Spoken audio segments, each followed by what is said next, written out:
मंचावर उपस्थित सर्व मान्यवर, डॉक्टर श्रीदत्त शेटे साहेब, श्रद्धा जवळकर मॅडम, गांधी साहेब, वाघमोडे साहेब, सर्व उपस्थित मान्यवर, आजच्या कार्यक्रमासाठी उपस्थित सर्व पालकवर्ग, सर्व विद्यार्थी. आजचा हा कार्यक्रम म्हणजे ॲक्च्युली अनोखा कार्यक्रम आहे. जेव्हा वल्लभट्टी साहेबांनी मला सांगितलं की मॅडम आपण एक स्पर्धा आयोजित करतो आहोत, माझा शोभा, आणि त्यामध्ये आपण निबंध स्पर्धा, वक्तृत्व स्पर्धा, वेगवेगळ्या स्पर्धा घेणार आहोत. आणि ॲक्च्युली त्यांनी खरं तर आम्हाला इन्व्हिटेशन दिलं होतं की तुम्ही सुद्धा स्पर्धेमध्ये सहभागी व्हा, पण कामाच्या व्यस्ततेमुळे जमलं नाही सहभागी होण्यासाठी. मात्र निश्चित खूप छानपणे आपण सर्व स्पर्धेचं आयोजन केलेलं आहे. खरं तर छत्रपती शिवाजी महाराजांची नुकतीच आपण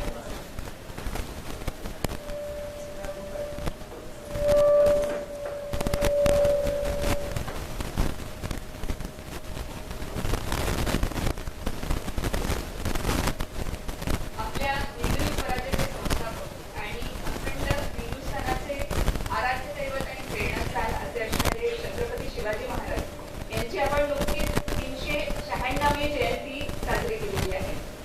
आमच्या खरं तर सुशील वल्लभट्टे साहेबांना आमच्या पोलीस विभागाकडूनही खरं तर खूप मनापासून अभिनंदन द्यायचं.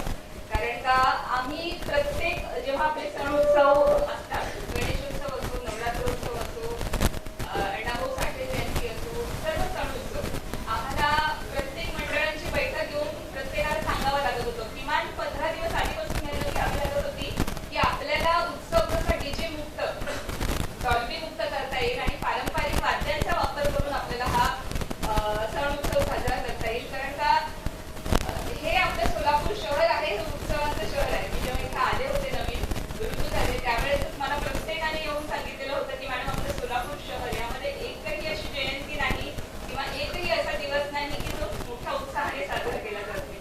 सर्व समाजाचे, सर्व जातीचे, सर्व पंथाचे, सर्व धर्माचे लोक सगळे उत्सव आणि सण हे अतिशय उत्साहात आणि आनंदात साजरे करतात.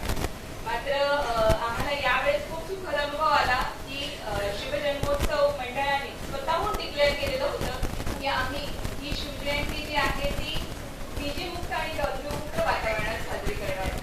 याबद्दल आमच्या पोलीस विभागाच्या वतीने अभिनंदन. आणि असाच दरवर्षी उपक्रम आपल्या मार्फत साजरा केला जावा हीच आमच्या पोलीस दलाकडून आपल्याला शुभेच्छा. खरं तर मग एका चिमुकलीने सांगितलेलं होतं की जिजाऊ म्हणजे शिवबा तयार होण्यासाठी, शिवबा निर्माण होण्यासाठी आपण जिजाऊ निर्माण करणं जास्त महत्त्वाचं आहे किंवा आपल्याला जिजाऊ होणं जास्त महत्त्वाचं आहे. आपल्या सर्वांना माहिती आहे की शिवाजी महाराजांचं चरित्र जरी आपण वाचलं तर आपल्याला कुठल्याही मार्गदर्शनाची किंवा कोणीही आपल्याला कसं वागायचंय किंवा कसं आपण राहायचंय हे सांगायची गरज पडणार नाही. शिवाजी महाराजांचं चरित्र हे इतकं सुंदर आहे, इतकं उत्तुंग व्यक्तिमत्व शिवाजी महाराजांचं आहे की आपल्या सर्वांना माहिती आहे की वयाच्या 16व्या वर्षी शिवाजी महाराजांनी मुठभर मावळ्यांना सोबत घेऊन तोरणागड हा आदिलशाहीच्या ताब्यातून काबीज केला आणि स्वराज्याची मूर्त मिळवली.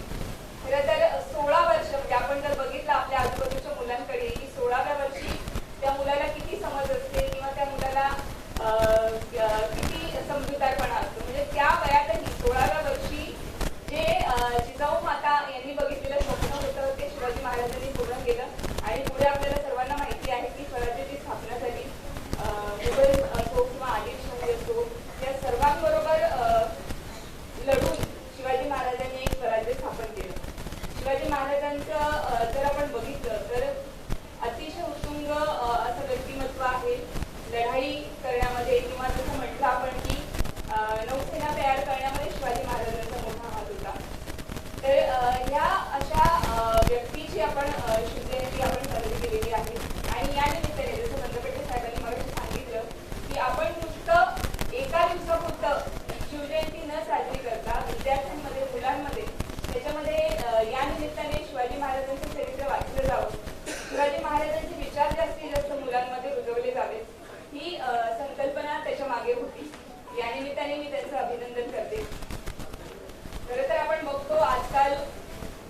शाळांमध्ये जे आहे ते मोबाईलचे वेळ जास्त झालेला आहे किंवा मुलं इझिली डिस्ट्रॅक्ट होतात. आपण बघतो आजचं डिजिटल युग आहे.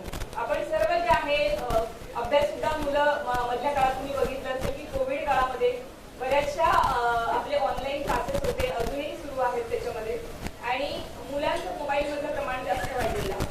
कालच तुम्ही कदाचित एक बातमी पेपरमध्ये वाचली असेल की मोहोळमध्ये एका 13 वर्षाच्या मुलाने त्याच्या आई वडिलांनी त्याला मोबाईल वापरण्यासाठी दिला नाही, त्याच्यामुळे आत्महत्या केली. आपण बघितली का ती न्यूज? वाचली का? काही लोकांनी वाचली असेल. म्हणजे मुलांचं इतकं मोबाईलचं ऍडिक्शन वाढलेलं आहे. त्याच्यामुळे ही गोष्ट खरंच सिरियस घेण्यासारखी आहे की आपण किती मोबाईलच्या आहारी चाललेलो आहोत. आपण यामधून बाहेर पडण्यासाठी आपण पालकांनी जास्तीत जास्त सतर्क होणे गरजेचं आहे. शाळेतले शिक्षक असतील त्यांनी जास्तीत जास्त यावर विचार करण्याची गरज आहे की मुलांना मोबाईलपासून कसं दूर ठेवता येईल. मोबाईलमध्ये निश्चितच आपल्याला चांगल्या गोष्टी शिकवण्यासारख्या गोष्टी त्यामध्ये आहेत, पण त्याच्यासाठी एक पॅरेंटल कंट्रोल त्यामध्ये असणं आवश्यक आहे. काल परवाचा एक प्रसंग सांगते. माझी मुलगी जी आहे ती 4थीला आहे आणि शाळेमध्ये तिला सुद्धा म्हणजे पुस्तकांमध्ये इतिहासाचं पुस्तक आहे आणि त्यामध्ये सर्व शिवरायांचे धडे दिलेले आहेत. मी तिला काल शिकवत होते मागच्या आठवड्यामध्ये, तेव्हा तानाजी मालुसरे यांचा एक धडा शिकवत होते तिला, आणि ती मला सांगत होती, मम्मी हा जेव्हा लेसन मला टीचर शिकवत होत्या ना तेव्हा टीचर रडत होत्या. मी म्हटलं बरोबर आहे की कोणीही जर शिवाजी महाराजांच्या शौर्य कथा वाचल्या, जे तानाजी मालुसरेंनी दिलेलं बलिदान आहे, जे अनेक मावळ्यांनी दिलेलं बलिदान आहे, ते जर आपण वाचलं तर जो कोणी महाराष्ट्रीयन असेल त्याच्या डोळ्यात पाणी आल्याशिवाय नक्कीच राहणार नाही. इतकं शिवाजी महाराजांचं कर्तृत्व होतं. आणि या मावळ्यांच्या म्हणजे मावळ्यांच्या शौर्यावरती आणि मेहनतीवरती शिवाजी महाराजांनी स्वराज्य निर्माण केले. मगाशी जसं बंदपट्टे साहेबांनी सांगितलं की सर्व जाती पंथाचे लोक, सर्व धर्माचे लोक हे शिवाजी महाराजांच्या सोबत होते. जसं आपण जर पुस्तक वाचलं गोविंद पानसरेंचं शिवाजी कोण होता हे पुस्तक आहे, त्यामध्येही आपल्याला वाचताना लक्षात येईल की शिवाजी महाराजांचे अंगरक्षक जे होते ते एक मुस्लिम व्यक्ती होते. शिवाजी महाराजांच्या सैन्यामध्ये बरेचसे मुस्लिम मावळे होते. त्याचप्रमाणे अतिशय म्हणजे सर्व जाती पंथाचे सुद्धा मावळे शिवाजी महाराजांच्या सैन्यामध्ये होते. त्याच्यामुळे तुम्हाला सगळ्यांना माहिती असेल की कुसुमाग्रजांची कविता आहे 5 पुतळे, ज्यामध्ये 5 पुतळे इन द सेन्स की एका चौकामध्ये 5 पुतळे असतात. त्यामध्ये शिवाजी महाराजांचा एक पुतळा आहे, टिळकांचा पुतळा आहे, महात्मा फुलेंचा पुतळा आहे, डॉक्टर बाबासाहेब आंबेडकरांचा पुतळा आहे आणि महात्मा गांधींचा पुतळा आहे. तर डॉक्टर आंबेडकर म्हणतात की मी फक्त दलित समाजापुरताच राहिलेलो आहे. टिळक म्हणतात की मी फक्त चित्पावन ब्राह्मण समाजापुरताच राहिलेलो आहे. महात्मा फुले म्हणतात की मी फक्त माळी समाजापुरताच राहिलेलो आहे. शिवाजी महाराज म्हणतात की मी फक्त मराठा समाजापुरताच राहिलेलो आहे. आणि महात्मा गांधी म्हणतात की मी फक्त सरकारी कार्यालयांच्या भिंतीवरती राहिलेलो आहे. म्हणजे इतकं आपण हे सर्व जे महापुरुष आहेत त्या सर्वांचं कार्य म्हणजे पुन्हा एका जातीसाठी किंवा एका धर्मासाठी नव्हतं. जर आपण शिवाजी महाराजही बघितले तर त्यांनी पुन्हा एका जातीसाठी काम केलेलं नाहीये, तर ते आपल्या महाराष्ट्रासाठी, पूर्ण महाराष्ट्रासाठी, सर्व जाती धर्माच्या पंथाच्या लोकांसाठी केलेलं आहे. आणि या महाराष्ट्रामध्ये, शिवरायांच्या महाराष्ट्रामध्ये आपला जन्म झालेला आहे आणि शिवरायांची भाषा मराठी आपण बोलतो आहोत, ही आपल्यासाठी खूप मोठी गौरवाची गोष्ट आहे आणि अभिमानाची गोष्ट आहे.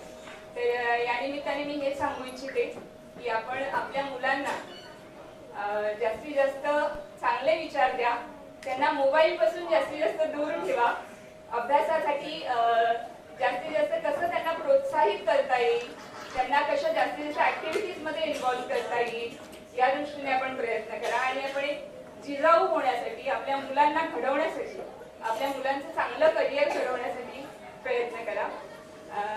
बाकी जर तुम्हाला माझी कुठलीही आवश्यकता लागली किंवा तुम्हाला जर कुठलाही टचवूड की तुम्हाला कधी पोलीस स्टेशनला जाण्याची गरज पडू नये तसं, पण जर आपल्याला कधी असा प्रसंग आला की आपल्याला काही तक्रार द्यायची असेल तर तुम्ही बिनधास्तपणे कधीही कोणत्या पोलीस स्टेशनला, आपल्याकडे जे 7 पोलीस स्टेशन आहेत त्यामध्ये आपण कधीही जाऊन आपली तक्रार नोंदवू शकता.